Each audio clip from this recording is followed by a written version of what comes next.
बिस्मिल्लाहिर्रहमानिर्रहीम। अस्सलाम वालेकुम मेरे प्यारे साथियों, फूल चैनल में हम आपको खुश आमदीद कहते हैं। मेरे प्यारे साथियों, आज हमारा साथ आखिर तक जरूर दीजिएगा। हम आपको बताने वाले हैं कि ज़ेबदीज़ के मरीजों के लिए चावल फायदेमंद है या नुकसानदेह, तो इसको जानने के लिए आखिर तक हमारे साथ रहें। मेरे प्यारे साथियों, ज़ेबदीज़ इस वक्त पाकिस्तान और भारत में तेजी से फैलने वाला आर्जा है और करोड़ों अफराद इसके शिकार हैं।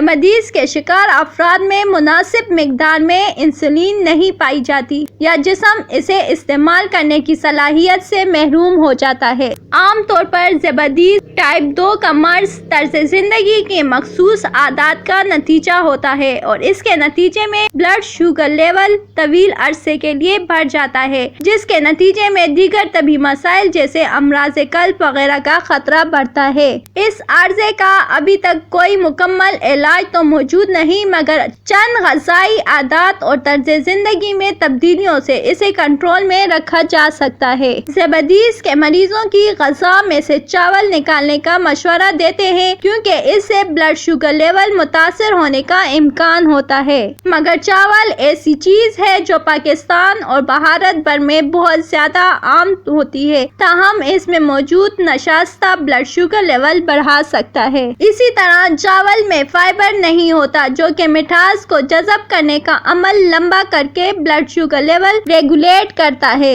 चावल हाई ग्लाइसेमिक इंडेक्स ग़िज़ा है और इसी तरह की ग़िज़ा ब्लड शुगर लेवल बढ़ाने की बाइस समझी जाती है, जबकि इसमें मौजूद कार्बोहाइड्रेट ज़ेबदीज़ के मरीज को इंसुलिन इस्तेमाल नहीं करने देते, जिससे भी ब्लड शुगर लेवल बढ़ सकता है।